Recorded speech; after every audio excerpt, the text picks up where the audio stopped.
Hey everyone, this is Michael again, and welcome to the Monday Night Raw review. Monday Night Raw tonight was from the Legacy Arena in Birmingham, Alabama, and the show just ended, and all I gotta say is, what the fuck did we watch tonight? What the fuck was this show? This show was absolutely fucking horrendous. Absolutely awful. It's like WWE went into Monday Night Raw and they didn't know what to book. It's like they did not give a shit. I guess because the news of Vince McMahon coming back to the company and being part of the board of directors, probably messed with people there. And, people not liking that Vince McMahon is back, with the company. But this show felt like filler. And this show didn't even feel like Triple H booked the show. This show smelled and reeked of Vince McMahon. That's all I got to put it. This show felt like a Vince McMahon booked Monday Night Raw. Because look at what we got on the show tonight. Kevin Owens versus Baron Corbin. Bayley versus Mia Yim. Rhea Ripley versus Candice LeRae. Sikoa versus Dolph Ziggler. Why was Dolph Ziggler on the show tonight? And then we had a tag team turmoil match where the winner will get to face the Usos for the undisputed WWE Tag Team Championship. This was Monday Night Raw tonight. That tag team turmoil match felt more like a tag team gauntlet match because, in my opinion, that's what it felt like. This was Monday Night Raw tonight. Can you say this was an exciting Raw? No. Absolute shit this show was. And I said it felt more like a Vince McMahon booked show.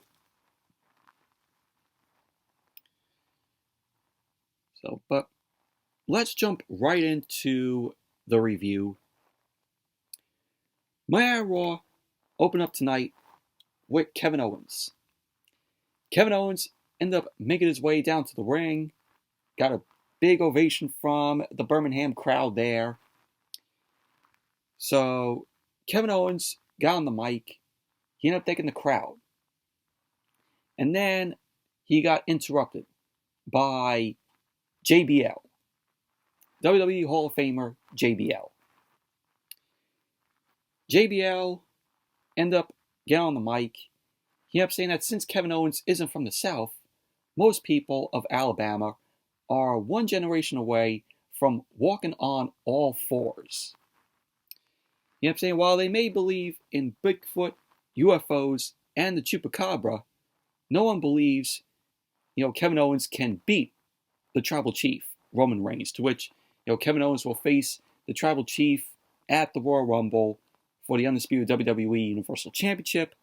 Obviously, Roman is going to retain the title, so no surprise there. So then we had JBL end up trying to introduce Kevin Owens to the only person to have a pinfall victory in the past 3 years on the Tribal Chief. So JBL ended up welcoming the modern-day wrestling god, Baron Corbin. Jeez, why are we still calling Corbin a modern-day wrestling god? Baron Corbin is not a wrestling god. God, they make us want to turn off Monday Night Raw right here and change the channel. So Baron Corbin ended up coming out. He ended up saying that there's no chance that Kevin Owens can beat the Tribal Chief, Roman Reigns. So he ended up saying that Roman Reigns is in Georgia and Kevin Owens is here in Alabama. And Baron Corbin ended up calling Kevin Owens a loser. And then we saw Kevin Owens end up putting his head into the turnbuckle, which this picture right here is what he did. So here's the photo here of Kevin Owens putting his head on the turnbuckle during the segment on Monday Night Raw tonight. It's going to be the new meme online. And I'm pretty sure this is what we all felt while watching the show tonight. And by the looks of that, even Kevin Owens didn't even want Corbin on the show tonight. Corbin ended up saying that if he's in the Royal Rumble, he will go on to win it. And he will beat the Tribal Chief, Roman Reigns, again. Only this time, it will be in the main event of WrestleMania. And then he will walk out as the undisputed WWE Universal Champion. Yeah, that's not going to happen. Can you imagine Baron Corbin winning the Rumble and main eventing WrestleMania? Talk about fucking awfulness. So then JBL ended up shouting for Kevin Owens to pay attention and wonders if he's in a food coma. Kevin Owens ended up saying that they've been talking for 3 minutes and have said nothing. And that's the coma that he was in. So Kevin Owens was dressed for, to fight because he figured that the Bloodline would come out looking for a fight. But they'll do just fine. So JBL was stunned at Kevin Owens' temerity in challenging Baron Corbin. So Kevin Owens ended up saying that he wants a match right here and now with Baron Corbin. So pretty much that was basically that. But overall, just a very opening to Monday Night Raw tonight. So JBL and Baron Corbin are back. Whoopee! Do I care? No. Now we had Kevin Owens versus Baron Corbin. Yeah, to describe that match. Very boring. So the match ended up starting.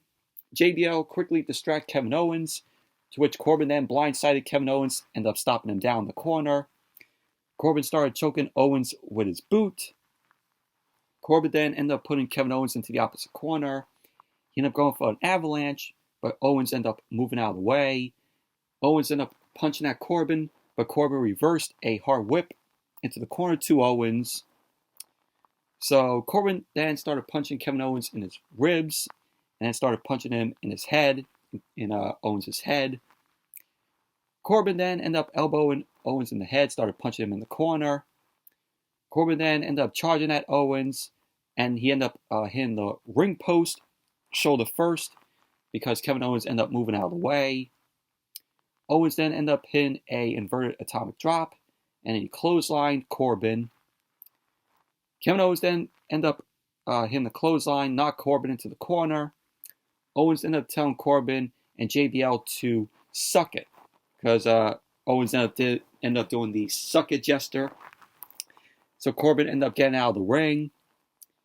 Owens ended up following Corbin out, and he ended up going for a powerbomb on the apron, but Corbin ended up getting out. So Corbin ended up giving Kevin Owens a choke slam on the apron. So then as Monday Night Raw came back from the commercial, Kevin Owens ended up hitting Corbin with a cannonball in the corner. Kevin Owens ended up going up to the top rope, and Corbin ended up cutting Owens off. Corbin then ended up attempting to hit a superplex on Kevin Owens, but Owens ended up fighting out of it. Owens headbutted Corbin down to the canvas, and Owens ended up connected with the Swanton Bomb on Corbin, and he ended up going for the cover, to which Corbin kicked out.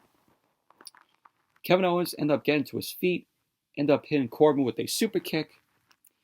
Owens ended up going for the pop-up powerbomb, but Corbin ended up holding the ropes, and he ended up booting Kevin Owens.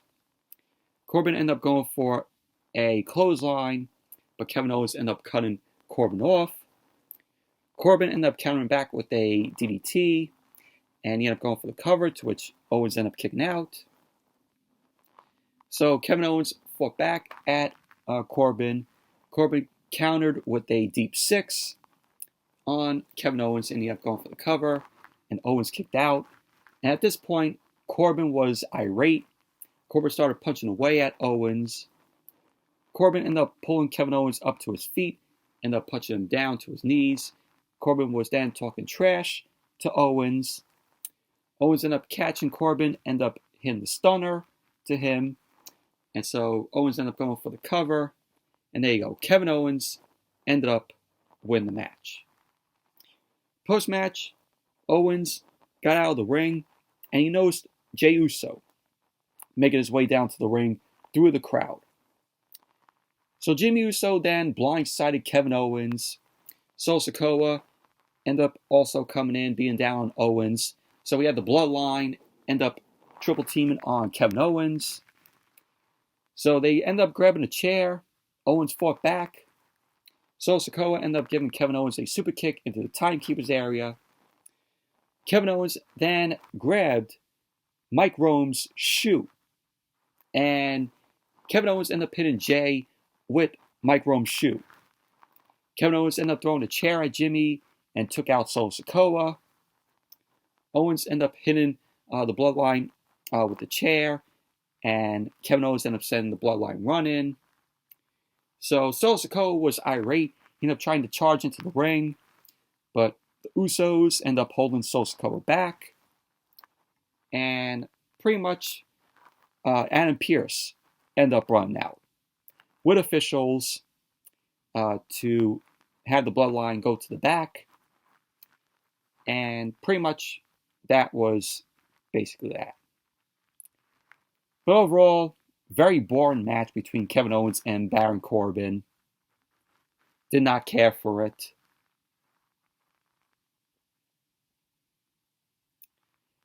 So then as Monday Night Raw came back from the commercial, we saw the Bloodline. Solo Sikoa and the Usos, they were leaving. Of course, no Sami Zayn tonight. Sami Zayn wasn't there. So Adam Pearce ended up stopping the Bloodline. Pearce then ended up telling the Usos that there will be a tag team Turmoil match tonight, with the winners going on to face them for the undisputed WWE Tag Team Championship. So Adam Pearce ended up saying for Solo Sikoa, he has to face Dolph Ziggler later on in the night. So then Adam Pearce ended up ejecting the Usos from the arena. And pretty much that was basically that. And then we had Alexa Bliss. Alexa Bliss ended up coming out because before this, we had a video package of Alexa Bliss attacking Bianca Belair last week, where she ended up busting Bianca Belair open on the ring steps. So Alexa Bliss climbed onto the commentary table. She had a mic in hand. Bliss ended up saying that Bianca Belair is the Raw Women's Champion, but she's the only one here. She ended up saying that she busted Bianca's face and sent her into hiding.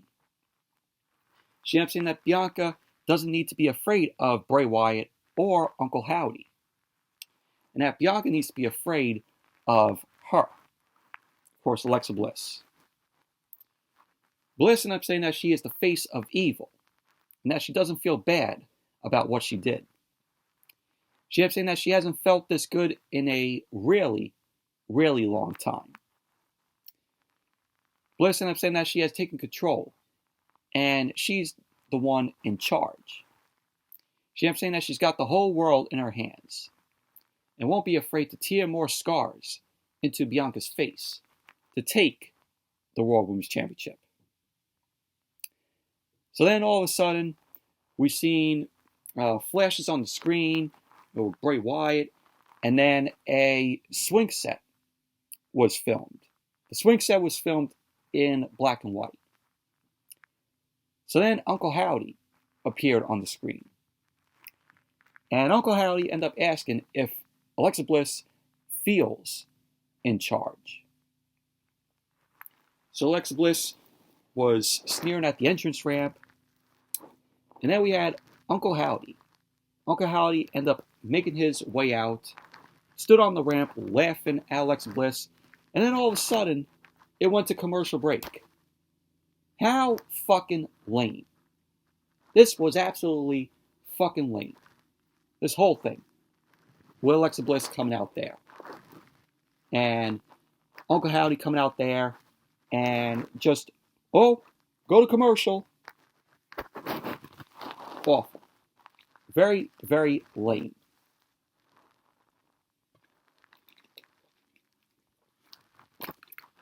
But you could tell that when Uncle Howdy ended up coming out, is possibly Bo Dallas under there. So, but like I said, this was fucking lame. And then we had Bayley versus Mia Yim. Not Mishin, as they want to call her. Mishin Mia Yim. It's Mia Yim to me. And of course, Bayley was accompanied by Io Sky and Dakota Kai. But this match was boring. Absolutely boring. Before the match got underway, Bayley got on the mic. She ended up greeting Mia Yim. And then she turned her attention to Becky Lynch, to which Bayley ended up saying that she knows that Becky is watching. Bayley ended up saying that Becky Lynch is obsessed with her and Damage Control, and that she is jealous of the bond that they have, because Becky has no friends. Bayley ended up saying that Becky isn't here because she can't stand losing to her. And she ended up saying that Dakota Kai and Io Sky did such a great job. And Bayley ended up saying that Dakota and Io are getting the night off. So Bayley ended up telling them both to go to the back. And so then the match got underway. Bayley ended up quickly attacking Mia Yim with some punches. Mia Yim ended up fighting back. She delivered a boot to Bayley's face and delivered a neck breaker. Mia Yim started punching Bayley, ended up connecting with a drop kick. Bayley quickly got out of the ring. Mia Yim ended up following her out, and Mia Yim ended up kicking Bayley in the shoulder from the apron. And then, as Monday Night Raw came back from the commercial, Bayley ended up applying, of course, a chin lock, of course, to slow down the match. That's what WWE loves. They love when they have their stars applying chin locks to slow down the match. So Bayley ended up pulling Mia Yim over the apron, ended up hanging her off before hitting the suplex on the floor. So when Bayley ended up suplexing Mia Yim to the floor, you heard a very bad thud, to which that had hurt Mia Yim there. So Bayley ended up getting Mia Yim back in the ring, ended up going for the cover. Mia Yim ended up kicking out. Mia Yim started fighting back, ended up knocking Bayley out to the floor before hitting a suicide dive. Mia Yim ended up getting Bayley into the ring, ended up hitting a spin kick, and then she followed up and delivered a Pele kick to Bayley. So Mia Yim then followed that up, and she ended up hitting the German suplex to Bayley. Mia Yim ended up going for a cannonball, but Bayley moved out of the way. Mia Yim ended up escaping the Bayley to belly. She ended up flipping through a back suplex attempt. So Mia Yim ended up kicking Bayley. Bayley ended up escaping a second German suplex, and Bayley ended up knocking Mia Yim to the corner, ended up hitting a backslide pin. So she ended up going for the cover, to which Bayley ended up having her feet on the ropes to win. So there you go. Bayley ended up winning the match. So then Corey Graves on commentary ended up quoting Jesse Ventura, Jesse the Body Ventura, of course, WWE Hall of Famer, saying, "Win if you can, lose if you must, but always cheat." So pretty much that was basically that. But overall, very boring match. And then Corey Graves and Kevin Patrick ended up mentioning that Johnny Gargano will be out because he has sustained an AC sprain. So Gargano ended up tweeting this out on his Twitter here. So Gargano tweeted out here, I injured my shoulder at a live event in Toronto. Ironic. And the medical team is going to protect me from myself for a bit. But you better believe I'm going to do everything I can to get back in that ring, so I can be that guy you all know I can be. Just let me in that Rumble. So that's what he tweeted out. But I feel like some of the stars are getting injured at live events. I mean, Bray Wyatt injured his finger, Styles injured his ankle, and now Gargano is out with a sprain. But hopefully Gargano will be good and ready to go when the Rumble comes in a few weeks. So we'll see how that goes. So hopefully he's better by then. And then we saw Kathy Kelly. Kathy Kelly was backstage with Gargano's wife, Candice LeRae. Candice LeRae ended up saying to Kathy Kelly that her husband is bummed that he cannot participate in the tag team Turmoil, but it'll be 100% soon. LeRae ended up saying that she's looking forward to the Royal Rumble, to which then she got interrupted by Mommy, Rhea Ripley. So Rhea Ripley ended up interrupting Candice LeRae. She ended up saying that she's going to check on her Latino heat. Yeah, they did Eddie Guerrero's Latino heat. Saying before his interview on Miz TV. Of course, she was talking about Dominic Mysterio. So Candice LeRae ended up saying to Rhea Ripley that she has as much of a chance as Rhea Ripley. Rhea Ripley ended up saying that the only chance Candice LeRae has is her getting her pixie wings ripped off. So Candice ended up saying that she doesn't want to wait until the Royal Rumble. Rhea Ripley ended up saying that she'll give Dominic Mysterio a gift by beating Candice. So pretty much that was basically that. Of course, they're going to have a match.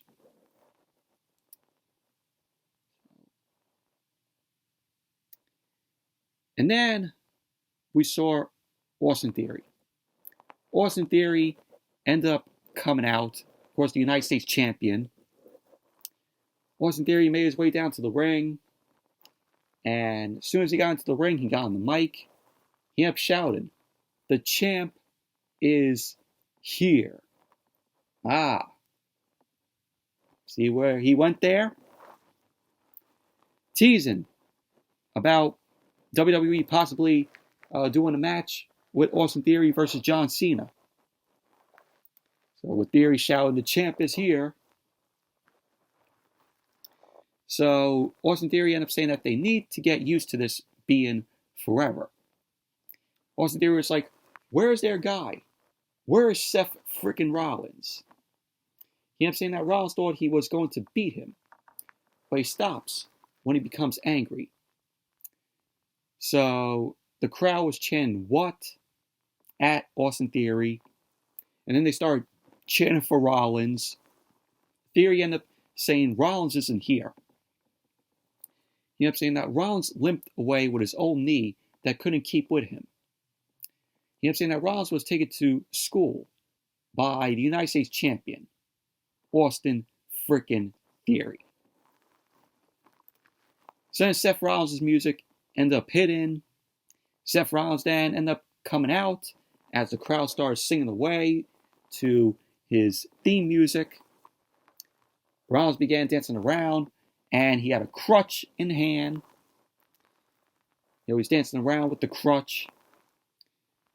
So Theory ended up saying that Rollins thought he was the Mountain, but he ended up beating him. That means he is the pinnacle of professional wrestling and has surpassed Seth Rollins. Theory ended up saying that he's in the Royal Rumble and he will win it. Austin Theory ended up saying that he will then leave WrestleMania as the United States Champion and the undisputed WWE Universal Champion. Rollins ended up saying that there will be time for the crowd to sing, but he has to give an update on his knee. Rollins ended up saying that his knee isn't 100%, but it will be 100% for the Royal Rumble. when he wins and goes on to the main event of WrestleMania. Rollins ends up saying that he just came out here to hear the fine people of Birmingham sing his theme song, to which, of course, they were singing along. Rollins ends up saying that he'll see Theory at the Royal Rumble.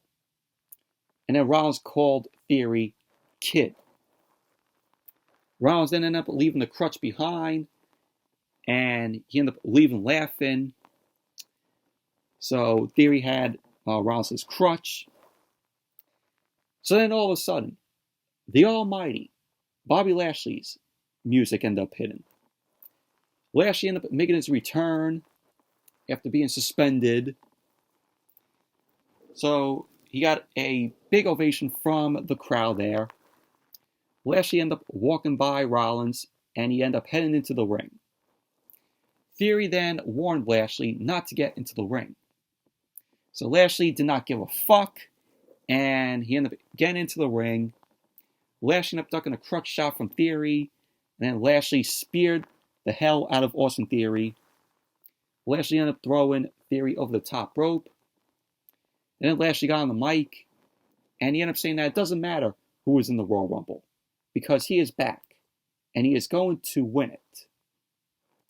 So Bobby Lashley ended up saying that he can't wait to manhandle everyone in the Rumble. And so pretty much that was basically that. That was basically how the segment ended. But I thought this was a pretty decent segment here.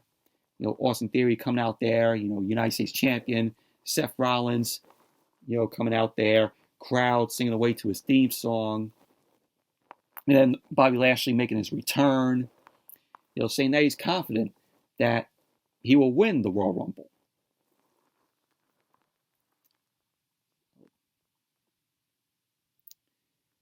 And then, as Monday Night Raw came back from the commercial, we had Rhea Ripley versus Candice LeRae. What a snooze of a match this was. Absolutely boring. Match going the way, Rhea Ripley ended up talking trash at Candice LeRae. LeRae ended up knocking Ripley into the corner with some strikes. Ripley ended up shoving LeRae. LeRae avoided a big boot, ended up rolling up Ripley, and Rhea Ripley ended up kicking out too. LeRae then ended up booting Rhea Ripley back, ended up going for a diving tornado DDT, but Rhea Ripley ended up powering Candice LeRae up. So Rhea Ripley ended up flapjacking Candice LeRae, ended up going for the cover. LeRae kicked out too. Rhea Ripley ended up kicking LeRae in the spine, ended up putting her in the corner, and she started taunting the crowd. Rhea Ripley ended up whipping Candice LeRae into the opposite corner, ended up attacking Candice's lower back. Rhea Ripley ended up putting Candice LeRae in the corner, ended up shouldering her in the corner. So Candice LeRae came back, slapped Rhea Ripley. Rhea Ripley ended up clubbing Candice LeRae's back and threw her across the ring. Rhea Ripley continued to attack Candice LeRae. She ended up putting Candice LeRae on the top rope. Rhea Ripley started taunting the crowd, and she ended up going for a superplex, but Candice LeRae ended up fighting out of it. Candice LeRae ended up sliding under Rhea Ripley. Rhea Ripley ended up hitting the turnbuckle with her hand while she was swinging away at Candice LeRae. Candice LeRae then ended up hitting a German suplex off the second rope, which was pretty cool. Candice LeRae ended up pulling the ropes down to get Rhea Ripley to the floor. Candice LeRae ended up knocking Rhea Ripley back, ended up going for the springboard out to the floor, but Rhea Ripley ended up catching Candice LeRae, and she ended up throwing Candice LeRae into the barricade. Rhea Ripley ended up applying a prism trap outside of the ring. She ended up swinging Candice LeRae into the barricade. So then Rhea Ripley ended up putting Candice LeRae back into the ring, and Rhea Ripley ended up hitting the Riptide on Candice LeRae. She ended up going for the cover, and there you go. Rhea Ripley ended up winning the match. Absolutely boring match this was. Candice LeRae, they're making her a jobber, and it's pretty sad because Candice LeRae, I think, is a very talented wrestler. she could wrestle, but how the way WWE is booking her is just absolutely awful. Candice LeRae deserves better. And then we saw Byron Saxton. Byron Saxton caught up with Bobby Lashley backstage, but MVP ended up walking into the room, and MVP ended up telling Byron Saxton that he has some business with the Almighty. So Byron Saxton then walked out. MVP ended up extending his hand to Bobby Lashley. Lashley wouldn't shake MVP's hand. So MVP ended up saying that he got Bobby Lashley reinstated on Raw. So Bobby Lashley ended up thanking MVP for that. MVP ended up asking Lashley if they're good. To which Lashley ended up saying that he isn't punching him yet. MVP ended up saying that he wants to get them back to doing what they do best. So MVP ended up saying that he got Adam Pearce to realize that Raw needs Lashley. MVP ended up saying that he also cleared things up with Cedric Alexander and Shelton Benjamin. But Lashley ended up saying that he's not ready to clear things up yet. MVP ended up saying that he respects that. He ended up saying that his number is still the same if he wants to expand his business. So there you go. Looks like the Hurt Business will be back. Because last week on Raw, we saw MVP in the background. He was talking to Shelton Benjamin and Cedric Alexandra. So this is, a little bit of the Hurt Business getting back together. Everybody wants to see the Hurt Business back.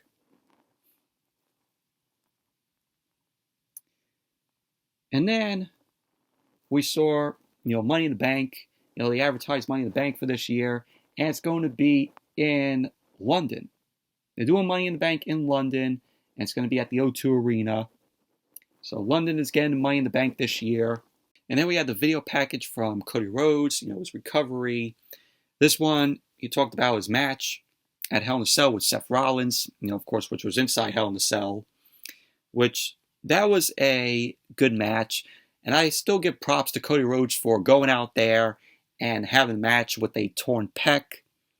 I know it was very horrifying when you saw Cody Rhodes take off his jacket and you saw the injured, side of his, with the torn pec. It was all purple, reddish. It shocked everybody. Probably watching at home, shocked everybody there in the arena. There was a point here where he was talking about when he hit the springboard cutter to Rollins. And when he did that, he landed on the arm, of his, torn pec. And he ended up saying that he felt like he was going to vomit. He was going to throw up because the arm cramped up and his pec was, in bad shape. But he still finished the match. He ended up winning it, of course. And he stated that he hasn't rewatched that match back. But I don't blame him, because, it's kind of hard for me. You see him, and his, side is all, bruised, purple reddish. So I don't blame him for not going back and rewatching the match. It could be hard for him. Seeing himself, with a torn pec. So and then we saw, his, recovery from that. He said, will I be back soon for, the Rumble? Will I get in better shape? Find out.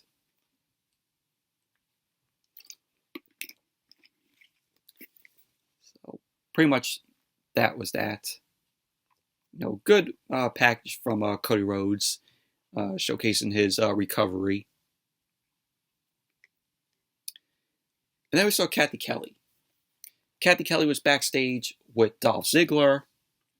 Dolph ended up saying to Kathy Kelly that he's focused on being the best and that he wants some payback.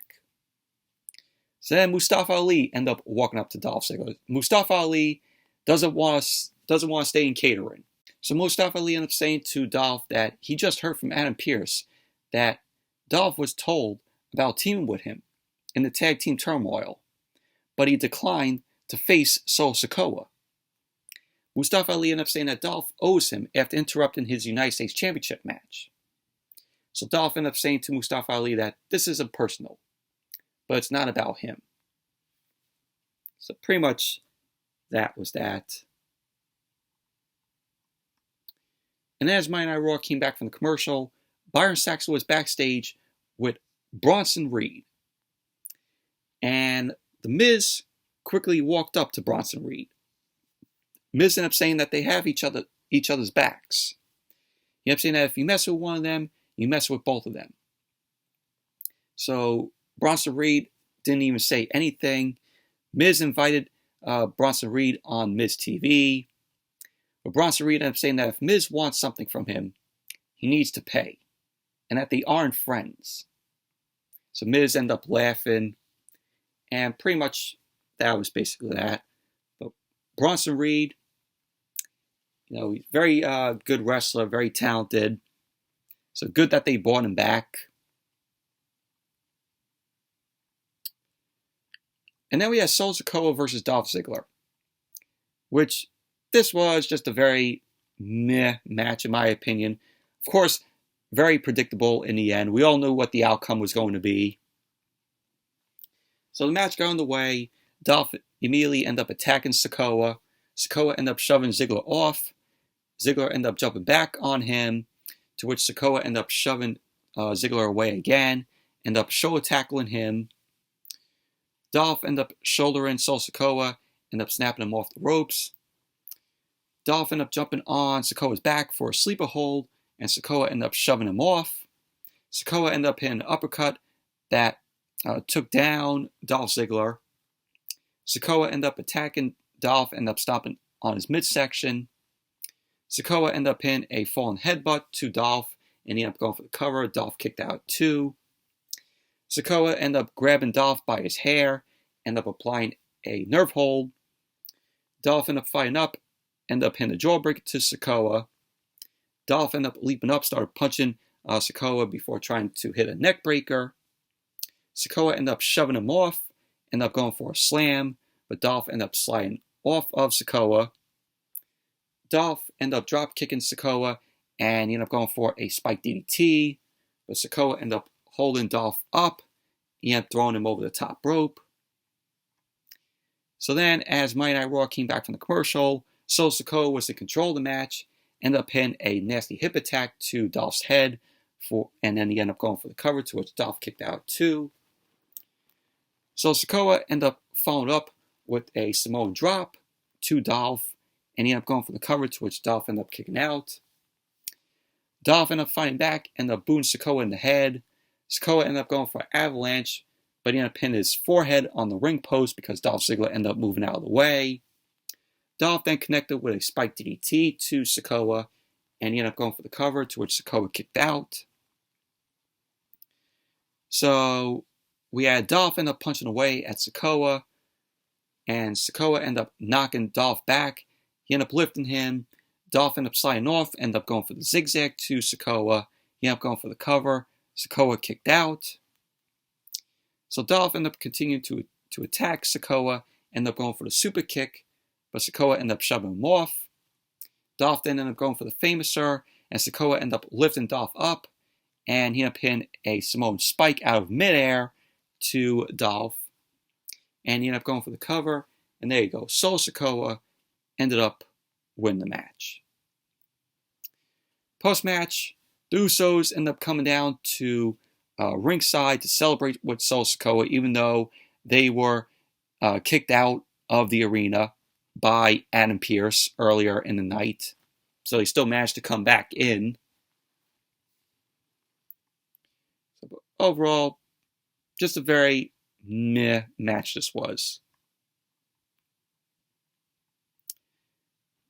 So then we had Dominic Mysterio. They played this, from Christmas Eve after, Dom was going to attack, Rey.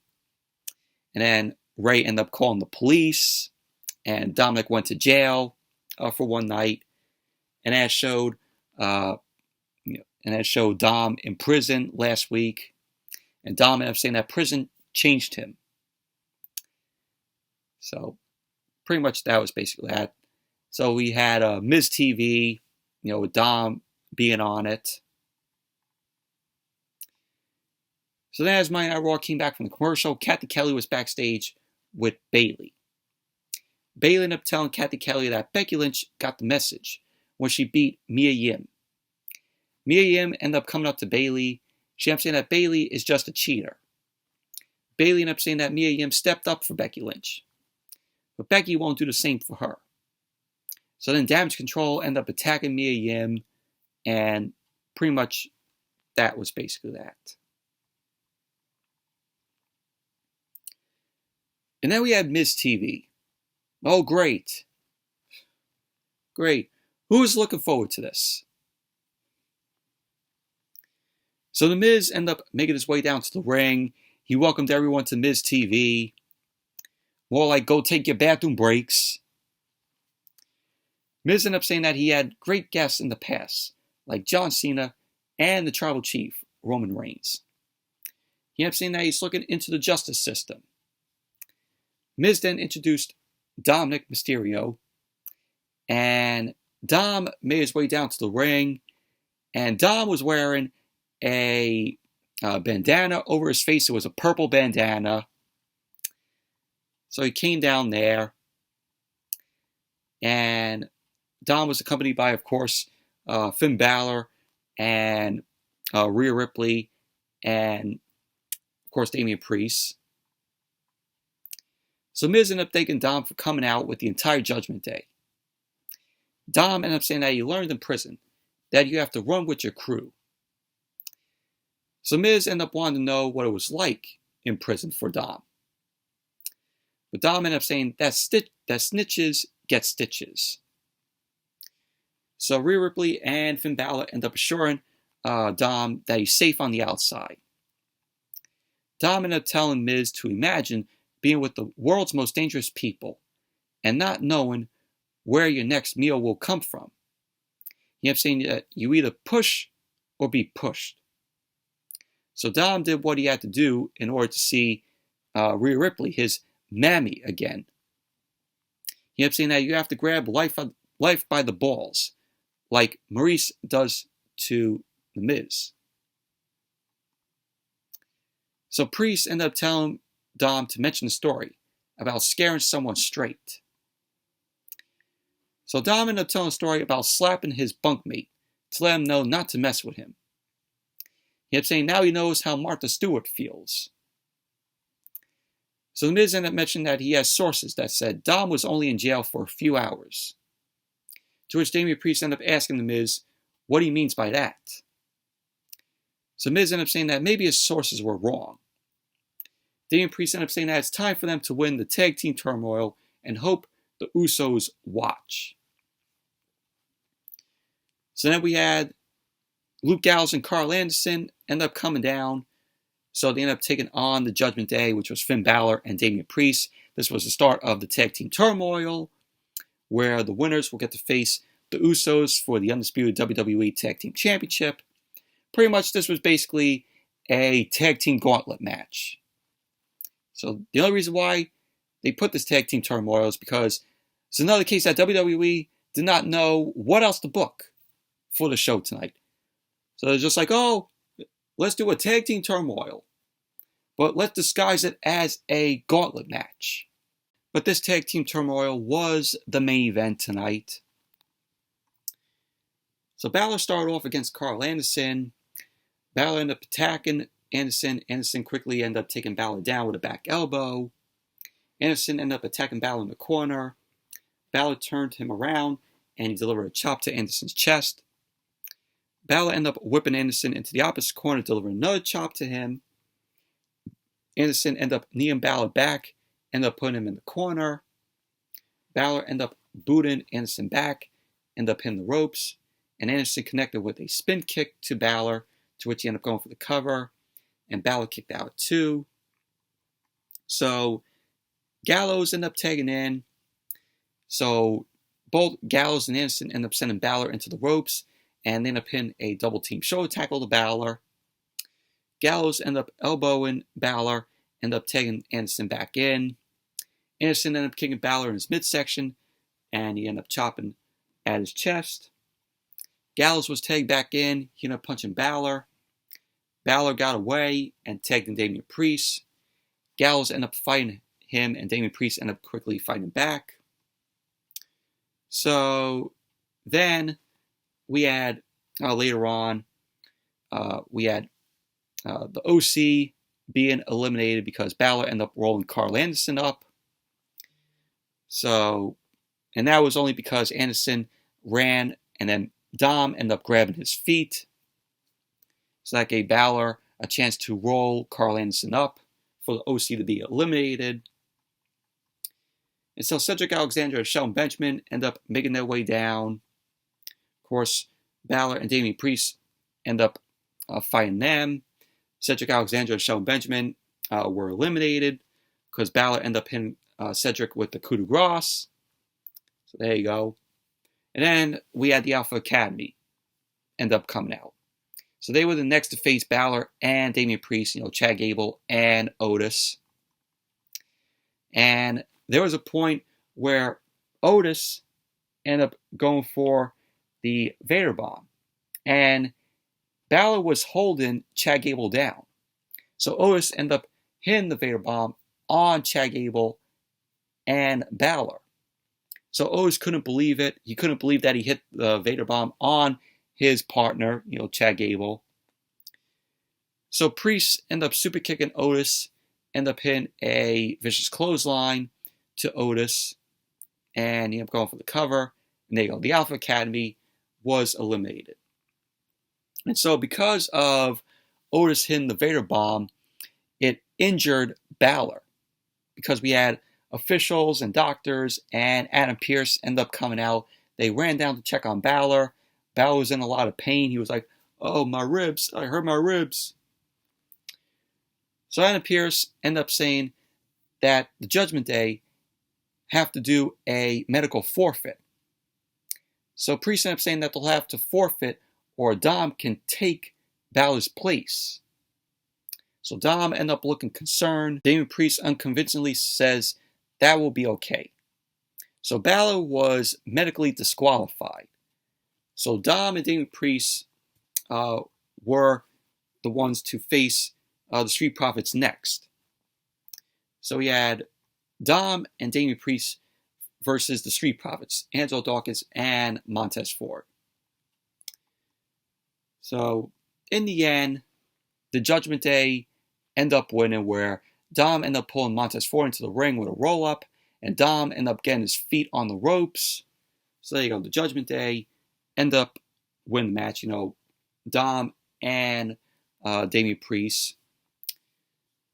So they were celebrating, and Damian Priest was in this tag team turmoil for nearly an hour. So props to Damian Priest. So after post-match, we had the Usos end up coming out. The Usos end up holding up the undisputed WWE Tag Team Championships in the Judgment Day's faces. And pretty much that was basically how Monday Night Raw went off the air. So we're getting the Judgment Day versus the Usos for the undisputed WWE Tag Team Championship. But overall, what a horrendous Monday Night Raw this was. This smelled and reeked of a booked Monday Night Raw under Vince McMahon. But anyways, that's it for the Monday Night Raw review. Thank you all for watching. Hope you all enjoyed this review. Give the video a thumbs up, comment, subscribe, and I'll see you all later.